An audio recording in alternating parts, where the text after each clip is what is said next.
আমরা হলাম 2016 ফার্স্ট এসএলএসটির আমরা শিক্ষক শিক্ষিকা নবম দশম এবং একাদশ দ্বাদশ শ্রেণী। কিন্তু আপনারা দেখেছেন দীর্ঘদিন হাইকোর্ট এবং সুপ্রিম কোর্টে আমাদের প্যানেল নিয়ে বিভিন্ন জালিয়াতি দুর্নীতি প্রমাণ পায় এবং সর্বশেষ পুরো প্যানেলটাই বাতিল হয়ে যায়।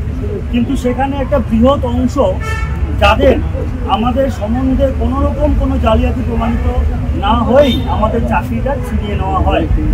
সিবিআই রিপোর্ট এবং বাদ কমিটির রিপোর্টে সেটা স্পষ্টতই উল্লেখ আছে এবং সুপ্রিম কোর্টের লাস্ট যে 3 এপ্রিলের ভার্ডিক্ট, সেই ভার্ডিক্টে আমাদের কাছে যে আদেশটা আসে যে এই পরীক্ষার মাধ্যম দিয়েই আমাদের চাকরিতে আবার পুনরায় অর্জন করতে হবে এবং চাকরি নিতে হবে, আমরা এই জায়গাটাতেই বিরোধ পোষণ করি। কারণ আমরা মনে করি যে সমস্ত প্রাতিষ্ঠানিক 17 রকম দুর্নীতি হয়েছে, এই দুর্নীতির সঙ্গে আমরা 15,403 জন শিক্ষক শিক্ষিকা আমরা কোনোভাবেই যুক্ত নই। তাহলে আমরা যদি ব্যক্তিগতভাবে কোনো দুর্নীতির সঙ্গে যুক্ত না থাকি, তাহলে প্রাতিষ্ঠানিক দুর্নীতির মাধ্যমে কী করে 7 বছরের চাকরি আমাদের চলে যেতে পারে। তাই আমরা আবেদন করেছিলাম যে আপনারা আরও বিভিন্ন কমিটি গঠন করতে পারেন, আরও তদন্ত এগিয়ে নিয়ে যেতে পারেন, কিন্তু আমাদের আপনারা পরীক্ষায় পুনরায় বসতে বলবেন না। কারণ আজকে আমাদের শারীরিক এবং মানসিক অবস্থা বিপর্যস্ত। আমরা বিগত 1 বছর ধরে এই আন্দোলনের সঙ্গে যুক্ত, আমাদের অনেক সহকর্মী মৃত্যুর সঙ্গে লড়াই করছে। এরকম বিভিন্ন প্রশ্ন আছে যে প্রশ্নের উত্তর আমাদের কাছে নেই।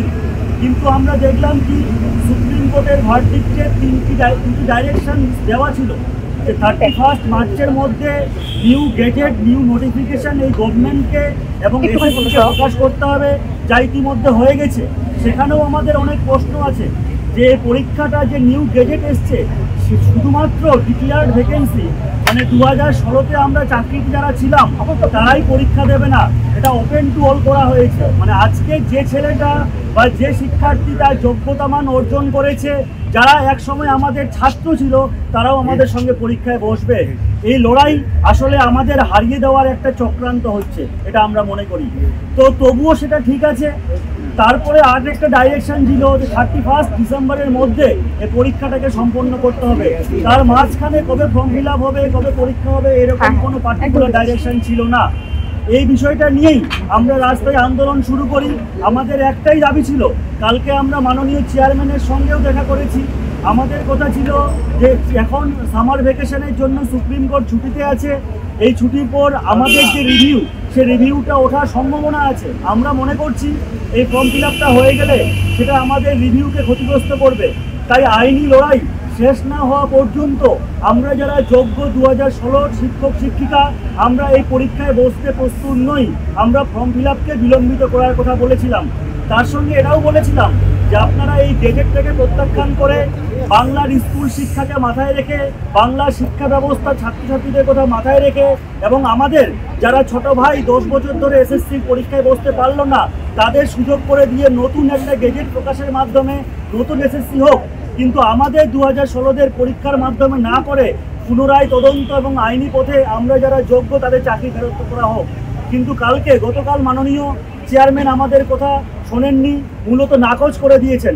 আমরা বলেছিলাম আপনি অন্তত 1 মাস এই ফর্ম ফিল আপটা পিছিয়ে দিন, আমরা যদি রিভিউটা দেখি, রিভিউটা আমাদের আশানুরূপ যদি ফলাফল না হয় তখন আমরা ফর্ম ফিল আপ করবো কি করবো না, পরবর্তী প্রশ্ন। কিন্তু তিনি আমাদের কথা শোনেননি। তাই মূলত আজকে আমাদের মনে হয়েছেন যে আমরা এক জায়গায় দাঁড়িয়ে থাকলে ঠিক হবে না। আজকে আমরা বিধানসভায় এসেছিলাম 4 জনের কাছে অ্যাড্রেস করে কিছু ডেপুটেশন নিয়ে। সেই ডেপুটেশনগুলো ছিল মূলত তাই।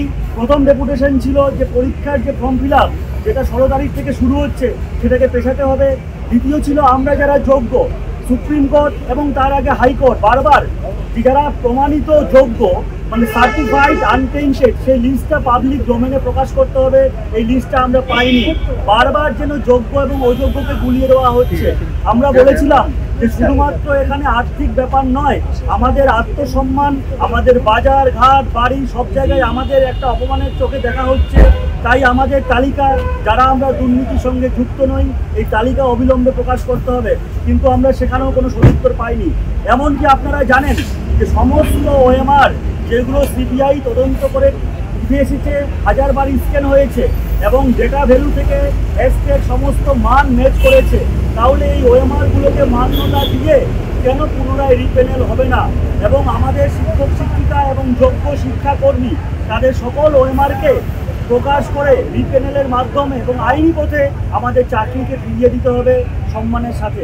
মূলত এই তিনটে দাবি ছিল আমাদের, কিন্তু আপনারা জানেন গতকাল রাত 12টার সময় এই দাবিগুলো না মানার জন্য আমাদের 10 জন সহকর্মী প্রাথমিকভাবে আমরণ অনশন শুরু করেছেন এবং এই অনশন বিকাশ ভবনের সামনে হাইকোর্ট নির্ধারিত যে টেন্ট যে তাঁবু আমাদের দেওয়া হয়েছে সেখানে এখনও চলছে এবং সেখানে আমরা আরও দুটি দাবি আমরা সংযোজন করেছি।